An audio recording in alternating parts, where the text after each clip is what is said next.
Tax வரி இதெல்லாம் வந்து அரசாங்கம் கைப்பற்றுச்சு. இதை ஏன் தவிர்க்க முடியல அவங்களால?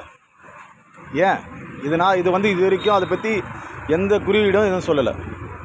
உலக அளவில் நம்ம தமிழ்நாட்டு பிள்ளைகள் வந்து சாதித்து இன்றைக்கி திறமையாக இருக்கிறாங்க. ஃபுட்பால், ஹாக்கி, கிரிக்கெட் தமிழர்கள் பிளேயரே இல்லையா நம்மக்கிட்ட? ஒன்லி கபடியில் தான் இருக்காங்க நம்மக்கிட்ட. நம்மளை வந்து பொழுதுபோக்கு விளையாட்டுக்கு வீரராக நினைத்து கொண்டிருக்கும் இந்த அரசாங்கத்தை பார்த்து நான் கண்டிக்கிறேன் உண்மையாக. ஏனென்றால் வருகிற 2026 தேர்தலில் விஜய்க்கு ஆதரவாக எங்கள் கட்சி என்றும் செயல்படும். இதை தெரிந்து கொண்டு நீங்கள் பத்திரமாக உங்கள் வீட்டில் பூற்றி கொண்டு நீங்கள் படித்து விடுங்கள். ஏனென்றால் நாங்கள் தீயாக வேலை செய்வோம் என்று உங்களுக்கு தெரியும். புரட்சி தலைவி அம்மா இருக்கும் போதே நாங்கள் வந்து அந்த அளவுக்கு வேலை செஞ்சோம். நீங்கள்லாம் ஏமாத்திரம் எங்களுக்கு. விஜய் கட்சிக்கு என்றும் நாங்கள் ஆதரவு கொடுப்போம். நன்றி. ஜெய் பீம்.